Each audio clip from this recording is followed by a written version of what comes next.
Je m'appelle Sophie Jade, j'ai 19 ans et je suis actuellement en fin de première année en soins infirmiers au sein de l'Institut Théodore Simon à Neuilly-sur-Marne. L'étudiant expert, un podcast original de l'IFITS. Un podcast par les étudiants infirmiers pour les étudiants infirmiers.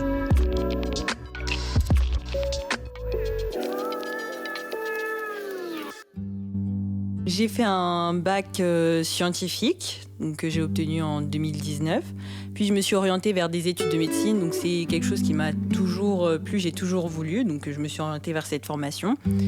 Et je me suis rendu compte au cours de l'année que c'était une formation assez difficile. Donc j'ai préféré prendre les devants et faire une inscription sur Parcoursup en mettant des instituts de formation en soins infirmiers pour pas me retrouver à la fin de l'année sans rien.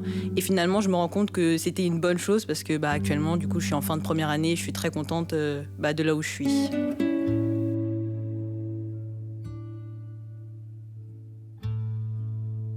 La formation infirmière, c'est une formation sur laquelle je m'étais renseignée déjà avant de m'inscrire en PACES. Donc pour avoir aussi plusieurs débouchés, puisque c'est un métier qui me plaisait aussi. Et quand j'ai eu mes résultats Parcoursup, au mois de juillet, du coup, j'ai fait l'inscription. Et même si c'était un choix assez difficile, parce qu'il faut, entre guillemets, faire le deuil de la médecine, qui n'est pas quelque chose de facile, puisque c'est une année très intense où on s'investit complètement. C'est un choix difficile, mais finalement, je me rends compte que petit à petit, je suis beaucoup plus heureuse comme ça et je me rends compte que ça me convient beaucoup plus.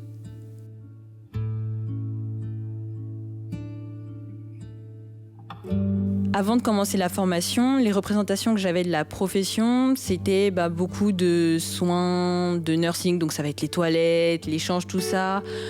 Mais je n'avais pas vraiment d'idée concrète de ce que c'était, donc je me suis renseignée, regardé des reportages, me questionnais aussi auprès d'autres étudiants qui étaient déjà à l'institut de formation, qui m'ont expliqué qu'en fait c'était beaucoup plus que ça. Il y avait beaucoup de soins relationnels, des soins techniques aussi, et de plus en plus il y a des soins techniques qui sont mis en place. Je me rends compte qu'en fait les représentations qu'on a avant et les représentations qu'on a en étant en formation, du coup on se rend compte de la profession, sont complètement différentes parce que je me rends compte les responsabilités qu'il y a, qui avant d'entrer en formation je me rendais pas du tout compte.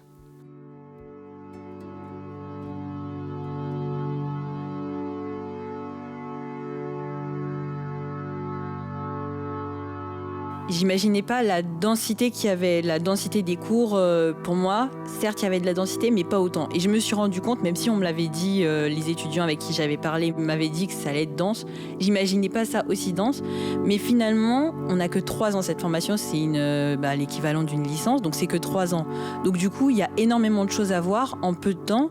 Et les stages, rien que les stages, ça nous permet finalement de pouvoir avoir une représentation concrète du métier et de pouvoir se rendre compte finalement si c'est vraiment ce qui nous plaît ou pas.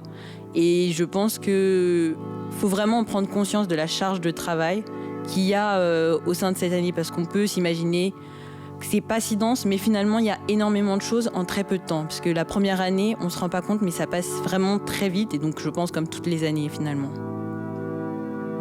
Du fait que je viens de la formation PACES, l'entrée au sein de la formation, c'est pas ce que j'appréhendais le plus, c'était surtout de me rendre compte de la charge de travail et de comment ça allait se passer, parce que moi une de mes craintes c'était, je savais qu'il y avait des personnes de tout âge, puisque par exemple dans ma classe ou dans ma promo on a des personnes de 18 à presque 45-50 ans, donc du coup c'était aussi le fait d'être avec un panel d'âge aussi large qui fait aussi peur, puisque nous on n'a pas l'habitude d'être en formation avec des personnes plus âgées que nous, et finalement je me rends compte que c'est très riche parce qu'il y a des aides-soignants, il y a des auxiliaires de puériculture, et c'est un panel de personnes qui permet finalement d'avancer tous ensemble dans une direction commune, puisque notre but c'est tous de devenir infirmiers, et je pense que l'apport des uns permet aux autres d'avancer, et c'est un tout commun qui permet d'avancer correctement pour arriver au bout de 3 ans à obtenir le diplôme. Il y a des traces de mascara sur le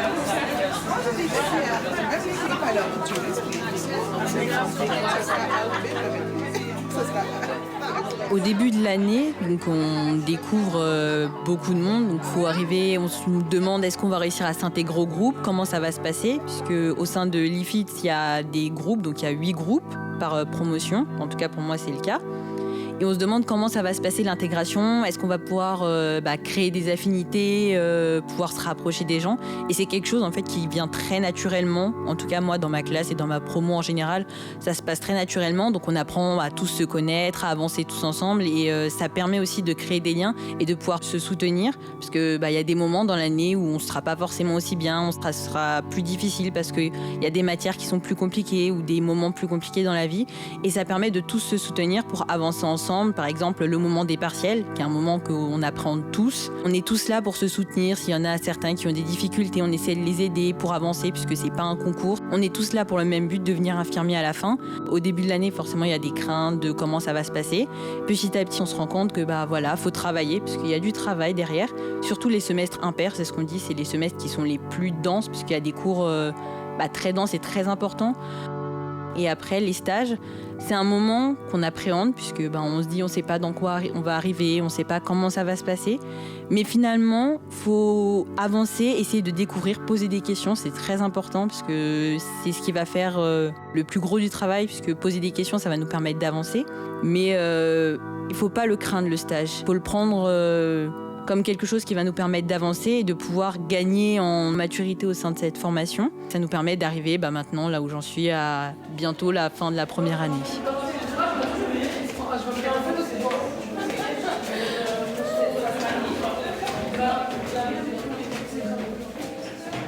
Au sein de l'IFITS, différents outils sont mis à notre disposition. Donc on a déjà le pack avec Office, Word, pour tous les travaux qu'on va devoir faire. Comme on était une grande partie du temps en distanciel et puis même quand on est en présentiel, finalement il y a des cours à taper, donc ça nous sert énormément. Il y a la plateforme qui s'appelle TEIA où les cours sont déposés. Donc c'est, je pense, quelque chose de très bien parce que ça nous permet de, si on a des choses qui nous manquent, pouvoir récupérer le support de cours quand bien sûr les profs le mettent à disposition. Donc c'est quelque chose qui nous permet, si par exemple il nous manque des informations dans un cours qu'on a eu aujourd'hui, ça nous permet de revenir même 1 mois, 2 mois, puisque cette plateforme en fait elle nous laisse accès aux cours pendant les 3 ans de formation. Donc un cours qu'on a vu en première année, quand on est en 3e année, on peut revenir dessus. Sur cette plateforme, il y a des cours aussi en e-learning. Donc le e-learning, c'est des vidéos préenregistrées où il y a les profs qui parlent et qui expliquent le cours, qui permet d'être vu à tout moment dans la formation, donc que ce soit en première, 2e ou 3e année. Et il y a aussi un centre de documentation au sein de l'IFITS. Donc j'y suis pas beaucoup allée, mais j'ai pu emprunter des documents parce que parfois pendant les cours, on a besoin de dictionnaires médicaux, etc. Donc on peut les emprunter là-bas. Et je pense que c'est une bonne chose parce que ça nous donne des ressources importantes si on a des exposés ou des recherches à faire.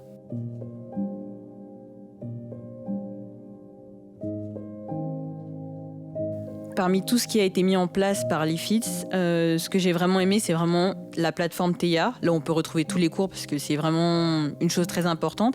Et aussi les quiz, parce que les quiz, c'est vraiment quelque chose qui va nous permettre de pouvoir se centrer vers ce qu'on n'a pas forcément compris ou ce qu'on a compris. Et ça nous permet de dire, ce cours-là, on l'a bien compris ou pas. Parce que parfois, on pense avoir bien compris quelque chose, mais finalement, quand on voit les questions qui nous sont posées, on se rend compte que finalement, il y a peut-être telle ou telle notion qui ne sont pas complètement acquises. Ça nous permet de pouvoir recentrer nos révisions et de pouvoir se dire, ce point-là, je vais plus le travailler que celui-là.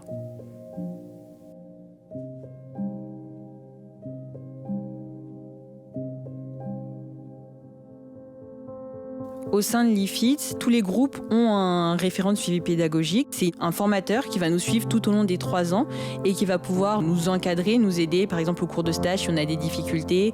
Si pour les cours on a des difficultés ou on a des problèmes personnels qu'on aimerait bien aborder avec quelqu'un, c'est vers cette personne-là qu'on va pouvoir se tourner. Parce que moi je sais que par exemple au cours de mon premier stage, j'avais eu quelques difficultés, donc je l'ai contactée pour savoir comment réagir face à cette situation et elle m'a expliqué la procédure à suivre et elle m'a dit que s'il y avait quoi que ce soit encore, je pouvais la recontacter pour qu'on puisse mettre des choses en place. Donc je pense que c'est quelque chose de bien parce que ça nous permet, donc on a les formateurs qu'on voit régulièrement, mais on a vraiment cette formatrice-là qui va pouvoir vraiment nous connaître plus personnellement pour savoir que s'il y a des moments où c'est plus compliqué, elle va pouvoir plus nous encadrer ou plus nous aider. Donc je pense que c'est une bonne chose. L'accueil médicalisé dans les EHPAD, est-ce que vous l'avez vu ailleurs ?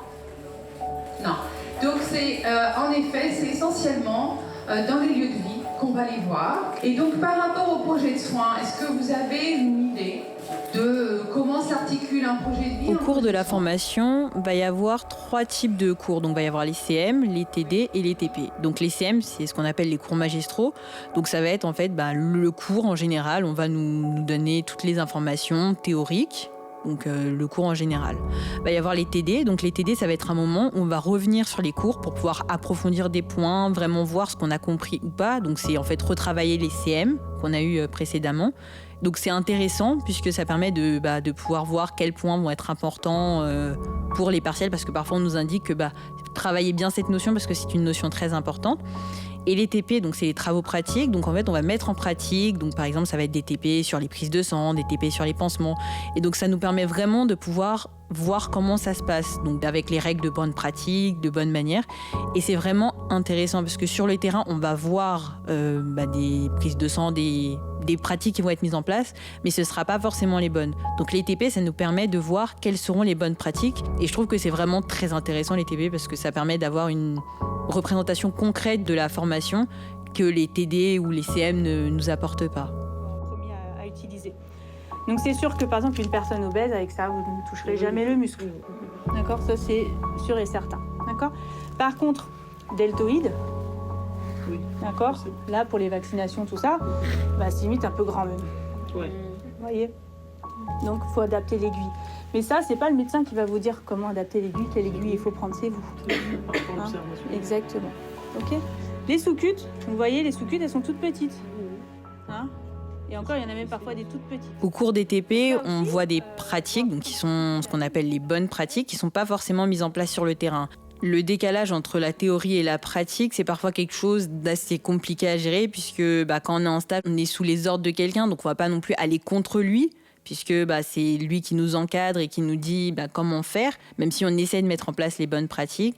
Après, c'est pas quelque chose qui me démotive parce que je me dis peut-être que quand je travaillerai, peut-être que je pourrais essayer de faire avancer les choses, de moi peut-être mettre des choses en place qui finalement mes collègues travailleront, verront comment je travaille et peut-être que ça permettra d'avancer. Tout ça, ça dépendra du lieu où je travaillerai et de comment je travaillerai quand j'aurai obtenu mon diplôme.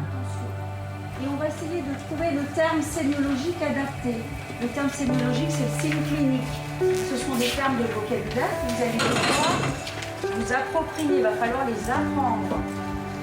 Certains sont un petit peu complexes. D'accord ? Parce que pour le partiel, on vous demandera ce même type d'exercice. Donc tout le vocabulaire que l'on travaille lors des TD, il va falloir vous les approprier. Au cours de la formation, le rythme qu'on a, c'est un rythme qui est assez soutenu. Donc, au sein de l'IFSI, on a à peu près 35 heures de cours par semaine, même si ça peut changer en fonction des semaines. Mais c'est surtout le travail après personnel, parce qu'il y a un grand travail d'apprentissage, de retravail, parce qu'on peut vouloir les cours magistraux, pouvoir les retaper, faire des fiches, etc. Donc, c'est un rythme de travail qui est assez important après, donc bien sûr qui varie d'une personne à une autre. Il y a des personnes qui vont apprendre beaucoup plus facilement, donc ça va aller beaucoup plus vite. Il y a des personnes pour lesquelles il va falloir retravailler beaucoup plus certaines matières avec plus de difficultés, donc c'est un rythme qui est assez soutenu. Il faut en prendre conscience, parce que c'est pas le même rythme qu'au lycée, parce qu'au lycée on est très orienté, il y a tel cours à faire tel jour, il y a tel contrôle, alors que là on a les partiels, donc nous en fin janvier, et donc faut pouvoir s'organiser pour tout retravailler d'ici fin janvier. Donc c'est un rythme qui est assez soutenu, mais je pense que si on a une organisation régulière, on arrive à trouver un rythme de travail petit à petit. Il n'y a pas de raison que ça se passe mal. Il y aura sûrement des moments où ce sera un peu plus compliqué, mais il ne faut pas lâcher, il ne faut pas baisser les bras, il faut essayer de voir avec les personnes qui sont dans son groupe pour essayer de se soutenir, essayer de comprendre comment avancer, comment s'organiser et poser des questions aussi, parce que y a des personnes qui vont avoir du mal à s'organiser. Donc moi je sais que ça a été un petit peu difficile au début, donc je me suis renseignée auprès des gens de mon groupe pour savoir un peu comment ils faisaient pour trouver une méthode de travail qui me convient, que j'ai réussi à trouver petit à petit, et maintenant je suis contente de la méthode que j'ai mise en place et j'avance, et ça me permet d'éviter d'avoir trop de retard, même si il y a toujours parfois un peu de retard, des cours qu'on n'a pas trop le temps de voir, et après si on arrive à trouver une organisation convenable, il n'y a pas de souci et ça avancera tout seul. Au cours de cette année, donc, va y avoir des matières qu'on appelle des UE, des unités d'enseignement. Donc, va y avoir de la sociologie, va y avoir de la biologie fondamentale, la 2.4 qui est les processus traumatiques, donc qui sont très diverses et variées. Et donc, c'est des matières vraiment qu'il faut travailler petit à petit et pas s'y prendre à la dernière minute parce que c'est des matières qui sont assez compliquées. Et après, pour certaines personnes, la sociologie va être très facile. Pour d'autres, les processus traumatiques vont être beaucoup plus faciles. Il ne faut pas se baser forcément sur ce qu'on va nous dire. Parce que ce qui peut faire peur parfois, c'est qu'une personne va nous dire moi, cette matière-là, je la travaille de telle manière, je la travaille tant de temps, alors que pour nous, il n'y a pas du tout besoin de ça. Donc il faut vraiment aussi voir avec nous-mêmes qu'est-ce qui est le plus important, comment on répartit notre charge de travail et pas toujours se dire parce que telle personne a fait comme ça, je vais faire pareil. À titre personnel, les matières qui m'ont beaucoup plus intéressée, donc ça a été du coup la matière sur les processus traumatiques, mais également il y a la pharmacologie parce que c'est quelque chose qui va être vraiment au centre de notre métier. En tant qu'infirmier, c'est nous qui allons administrer les médicaments et donc c'est vraiment quelque chose qu'il faut connaître parce qu'on ne peut pas être face à un patient et lui dire je ne sais pas ce que je vous donne. C'est pas possible en tant qu'infirmier, même en tant qu'étudiant. C'est quelque chose qu'on doit connaître, qu'on va travailler au cours des stages, on va voir, mais c'est quelque chose de très important. Et après, les matières qui m'ont un peu le moins plu, ça a été surtout la psychologie, parce que c'est des cours très larges, donc c'est un psychologue qui nous faisait les cours, donc c'était intéressant, mais c'est pas ce qui me passionnait le plus. Bien que la psychologie, c'est une part très importante de notre profession, puisque les soins relationnels, c'est tout aussi important que les soins techniques, qui parfois vont être plus importants, les soins relationnels, que les soins techniques.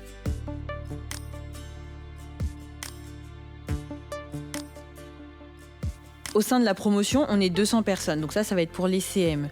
Donc pour les TP et les TD, on va se retrouver en petits groupes d'à peu près 25 pour les TD et pour les TP, ça va être plus une dizaine, une quinzaine de personnes.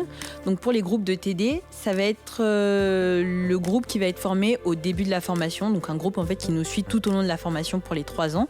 Et je pense que c'est une bonne chose parce que ça permet d'être moins nombreux, donc de pouvoir plus facilement poser des questions, de pouvoir discuter plus facilement, ce qui n'est pas forcément le cas en CM.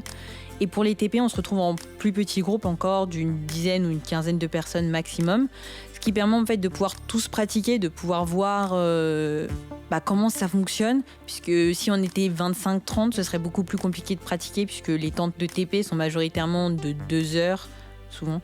Donc du coup, ça permet de pouvoir pratiquer, et je trouve que c'est une bonne chose de ne pas se retrouver avec trop de personnes, puisque ça permet de pratiquer de manière plus importante. Je dois prendre le PPI. C'est qui, les gars ? Et dans les 10 millilitres, je dois, du coup, prélever 2 millilitres. Et c'est pour ça qu'on a besoin de la seringue et de l'hygiène. Mais il est où le médicament ? Voilà. Et on doit en prendre combien ? Il n'y a pas marqué. Tout ça, on va tout prendre. Puisqu'on doit prendre 40 mg. Et c'est marqué où ? Là, 40 mg. Ah, mais moi je fais celui-là. C'est pour ça que... C'est marqué. Ah, ok. D'accord. Mais pourquoi il y a marqué slash ? Oui, c'est ça. Et à diluer dans 2 millilitres de PPI. On s'entend tous très bien, en tout cas dans mon groupe, moi ça se passe hyper bien, on est tous vraiment très soudés, comme dans, je pense, tous les autres groupes, et ça permet de pouvoir, si on a des questionnements ou des interrogations, pouvoir se poser les questions, essayer de s'entraider, et même pour les TP, du coup, c'est souvent le même groupe, et je trouve que c'est une bonne chose parce qu'on se retrouve avec les mêmes personnes, avec qui, petit à petit, on crée des affinités, et je pense que c'est une bonne chose. Au cours de cette première année de formation, donc j'ai réalisé 2 stages, donc un de novembre à décembre, d'une durée de 5 semaines. Donc j'ai réalisé ce stage au sein d'une maison de retraite. Donc le début, c'est un petit peu difficile parce que c'est la première fois que je rentre dans le milieu du travail puisque j'avais jamais travaillé avant. Et c'est un milieu où il faut arriver à s'adapter. Au début de mon stage, j'étais majoritairement avec les aides-soignantes, donc ça a été un peu compliqué parce que je demandais à aller avec les infirmières. Mais les infirmières me disaient qu'il fallait que je sois avec les aides-soignantes. Donc j'ai contacté ma référente pour savoir au bout de combien de temps je devais passer. Donc elle m'a expliqué que là, il était temps de passer avec les infirmières. Donc j'ai revu avec elle, ce qui m'a permis de pouvoir passer avec les infirmières et de ne pas rester constamment avec les aides-soignantes. Bien qu'en première année, il faut découvrir le métier d'aide-soignant, puisqu'à la fin de la première année, en fonction des unités d'enseignement qu'on a obtenues, on peut obtenir une équivalence aide-soignante qui nous permet d'après travailler en tant qu'aide-soignante en parallèle de notre formation. Donc ça a été un stage quand même qui a été très riche. C'est le premier contact avec le métier, donc ça nous permet de voir un peu un aperçu. J'ai eu beaucoup de soins relationnels puisque j'étais dans une unité Alzheimer. Donc c'était un petit peu difficile le premier contact puisque j'avais jamais été au contact de patients.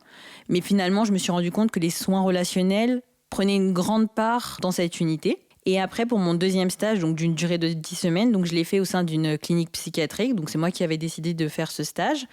À l'origine, donc j'avais fait le choix de me tourner vers ce stage en psychiatrie dont je voulais me débarrasser parce que c'était pas le stage qui me faisait rêver. Que moi, à l'origine, je préférais travailler en pédiatrie. Donc je me suis dit, la pédiatrie, je me vois pas travailler en première année parce que j'ai pas assez d'acquis. Donc je préfère garder ça pour après.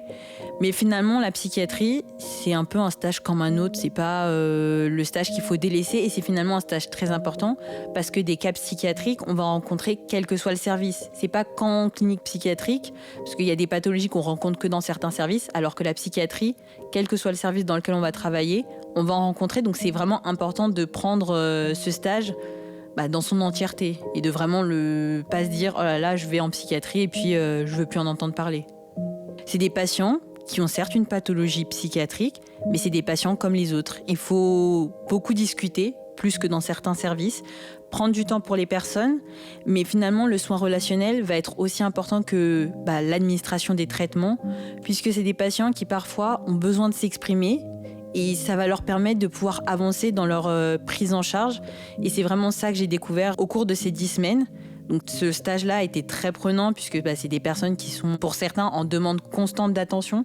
Donc c'est très difficile, mais ça permet aussi de prendre conscience des limites qu'on a et de parfois pouvoir passer le relais. Parce que moi je sais qu'à un moment dans mon stage, j'avais du mal à gérer une situation et j'ai préféré passer le relais parce que je sentais que j'en étais plus capable. Donc c'est aussi une chose qu'il faut prendre conscience que parfois si on n'est plus capable, il faut pouvoir déléguer le travail. Alors, je vais lire la situation et après on va essayer de repérer ce qui pourrait être important au niveau clinique. Donc il s'agit de Madame D, elle est âgée de 29 ans, elle est mariée, elle a 2 enfants de 6 et 4 ans, elle est hospitalisée le 17 février dans un service de psychiatrie en SDT à la demande de son mari. SDT, c'est quoi? Soins à la demande d'un tiers. Soins à la demande de tiers, ça correspond à quoi? Un proche, quelqu'un qui a fait des effets. Depuis au moins 1 an. Les 2 stages que j'ai réalisés cette année ont confirmé mon choix que la formation que j'ai choisie est finalement la meilleure pour moi, puisque je me rends compte qu'en fait les soins relationnels sont très associés aux soins techniques et que la plupart du temps en fait dans les services, en tout cas là où moi j'étais, c'était l'infirmière qui était au contact des patients et pas le médecin. Donc finalement moi ce que je cherche c'était le contact avec les patients, le relationnel avec les patients et c'est ce que je trouve au sein de cette formation. Le seul regret que j'aurais à la fin de cette première année, c'est le manque de soins techniques que j'ai réalisé, parce qu'au cours de mon stage en EHPAD, il n'y a pas énormément eu de soins techniques. Au sein de la clinique psychiatrique non plus. Donc c'est un des regrets que j'aurai cette année, mais je me dis que l'année prochaine, dans les services où je réaliserai mes stages, je m'orienterai vers des services où il y aura beaucoup plus de soins techniques à réaliser. Et il n'y a pas de souci, puisque sur les 3 ans, je me dis que j'aurai le temps de vraiment découvrir l'entièreté du métier.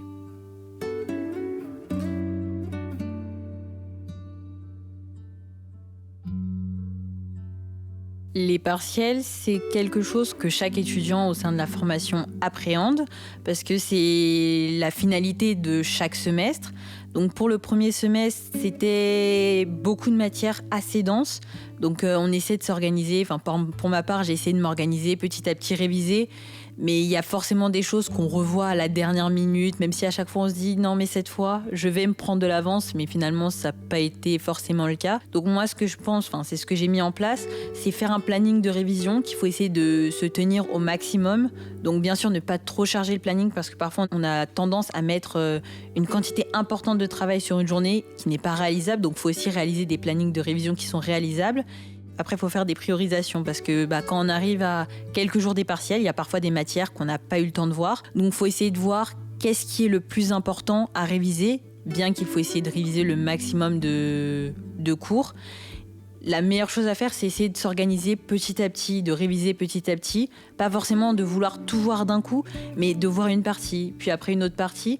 Donc après, pour ma part, je sais que plus les partiels ils arrivent, plus il y a un stress important qui se met en place. Mais moi, je sais que dans mon groupe, on est un groupe très uni. J'ai réussi à voir aussi avec d'autres personnes de mon groupe parler, parce que ça fait beaucoup de bien. Parfois, essayer de sortir, parce que parfois, on est dans la révision, et on pense pas qu'aussi, derrière, il faut aussi se reposer, pas qu'être dedans, parce que quand on est dedans, au final, on n'arrive plus à parfois travailler. Donc pouvoir parfois faire une pause, même une journée où on se dit là je peux plus, je fais une pause et après je reprends derrière. Donc vraiment ça c'est une chose fondamentale je pense. Et après ne pas se mettre trop de pression, se dire que parfois il y a des matières où on va avoir du mal, mais on a la chance de pouvoir, si jamais on n'a pas réussi, pouvoir aller au rattrapage, parce que moi c'est pour le cas pour une matière du premier semestre, pouvoir aller au rattrapage et que c'est pas fini. Que faut pas se dire j'ai raté tel semestre, j'ai raté tel partiel, c'est fini pour moi, pas du tout. On a encore des chances de pouvoir se rattraper après. Une des choses qui a été difficile cette année, ça a été la charge de travail. Alors certes, j'avais fait une première année de médecine l'année dernière, mais c'est une façon de travailler qui est complètement différente. Il faut réapprendre à travailler, parce que l'année dernière, c'était du par cœur, tout au mot près, alors que là, ça va être aussi comprendre, apprendre et pas juste voir le cours, parce que dans du coup maintenant 2 ans, il va falloir que tout ce que j'ai appris là, je puisse le mettre en pratique, qui n'est pas forcément le cas dans les études de médecine. Et c'est vraiment une réflexion, c'est pas juste apprendre le cours pour apprendre le cours, c'est apprendre le cours pour pouvoir après mettre ça en place quand je serai infirmière ou même quand je suis en stage. Ce que je retiens de cette première année, c'est que c'est déjà une année qui passe vraiment très vite. J'ai l'impression de me revoir encore hier à la rentrée. On se rend pas compte, mais ça passe à une vitesse, donc il faut vraiment profiter de chaque instant, il faut vraiment profiter de chaque moment. Ce qui est vraiment important, c'est de profiter de chaque acquisition qu'on va pouvoir avoir. Par exemple, les stages, il faut vraiment profiter de chaque information qu'on va pouvoir nous donner, de toutes les pratiques qui vont être mises en place, de pouvoir après créer sa propre pratique professionnelle, parce que c'est en prenant un peu de chaque professionnel qu'on va rencontrer qu'on va pouvoir aussi se forger en tant que futur soignant, en tant que futur professionnel de santé, de pouvoir aussi profiter de la vie étudiante, parce que certes, il y a des cours, il y a une charge de travail qui est importante, mais il faut pas oublier aussi que on a le droit de passer des moments, de sortir, de pouvoir profiter, et que c'est important et que c'est maintenant qu'on peut le mettre en place, et que quand on sera professionnel, on n'aura peut-être pas autant de temps pour sortir ou pouvoir profiter, bien qu'il faut quand même être concentré sur les études. D'accord, ça marche, merci. Tu comprends ce que je veux te dire, ça ? Quand on l'écrit, là c'est vraiment le signe donc de l'Alzheimer. Donc automatiquement, il ne sera pas dans le potentiel, il sera dans les données 6. Donc celui-là, on l'enlève. D'accord, on l'enlève. Alors là... Attends, parce que... Problème de santé. Mais comme ça, Bobette. Mais justement, j'arrive pas à le... Au sein de l'école, moi, je trouve que l'ambiance, elle est très familiale. Enfin, on peut aller parler à tout le monde. Il n'y a pas de souci, que ce soit un première, un deuxième ou un troisième année. Et au sein de mon groupe, on s'entend vraiment tous très bien.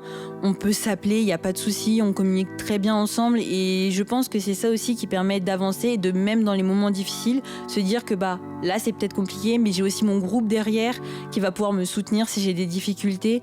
Et je pense que c'est une des choses qui permet finalement de se dire, je suis là, il y a des moments difficiles, mais après, il y a mon groupe qui est là pour me soutenir et qui va pouvoir m'aider à avancer. Et on crée tout de suite des affinités finalement, même si au début de l'année, on se dit comment ça va se passer. Mais les affinités, elles se créent toutes seules et ça permet d'avancer, de se dire, au bout de 3 ans, ce sera des collègues, mais finalement, ce sera aussi des amis qu'on aura rencontrés.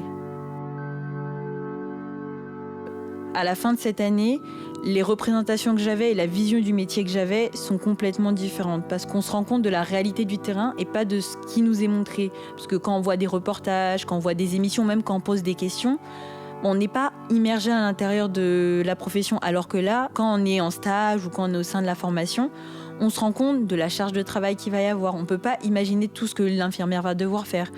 Il y a tout plein de choses qui sont mises en place et qui finalement, il n'y a que de l'immersion au sein des stages qui nous permet de dire, la formation, c'est comme ça que je l'imagine. Et donc les représentations, mes représentations en tout cas, ont beaucoup évolué et je me rends compte de tout ce qu'il y a à faire qu'on ne peut pas imaginer quand on voit un reportage. À la fin de cette première année, donc je me rends compte que ce métier qui me plaisait avant me plaît d'autant plus puisque j'ai une représentation concrète du métier et pas que ce que j'imaginais. Donc vraiment, ça me dit que moi j'ai envie d'avancer dans ces 2 années, réaliser les stages, avancer dans les cours pour pouvoir à la fin devenir infirmière et pouvoir encore plus m'immerger dans le métier en tant que professionnelle soignante.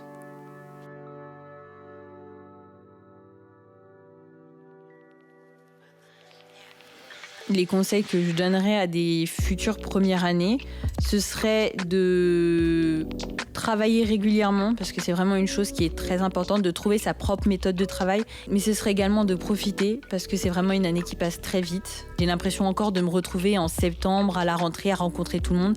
Donc vraiment de profiter de chaque instant, de chaque moment. Ce que je pourrais dire aussi, ça va être profiter des connaissances de chacun au sein des groupes, de se servir du groupe qu'on a pour avancer tous ensemble et à la fin devenir des infirmiers. Si je devais dire quelques mots sur cette première année, ce serait une très belle expérience, très formatrice, intense quand même, mais des très belles rencontres et un projet de vie en fait qui s'affine et qui me permet de dire c'est vraiment le métier que j'ai envie de faire et c'est la Sophie Jade d'avant aurait dit à la Sophie Jade de maintenant c'est vraiment ça qui te correspond et c'est ce qu'il faut que tu fasses plus tard. L'étudiant expert, un podcast original de l'IFITS.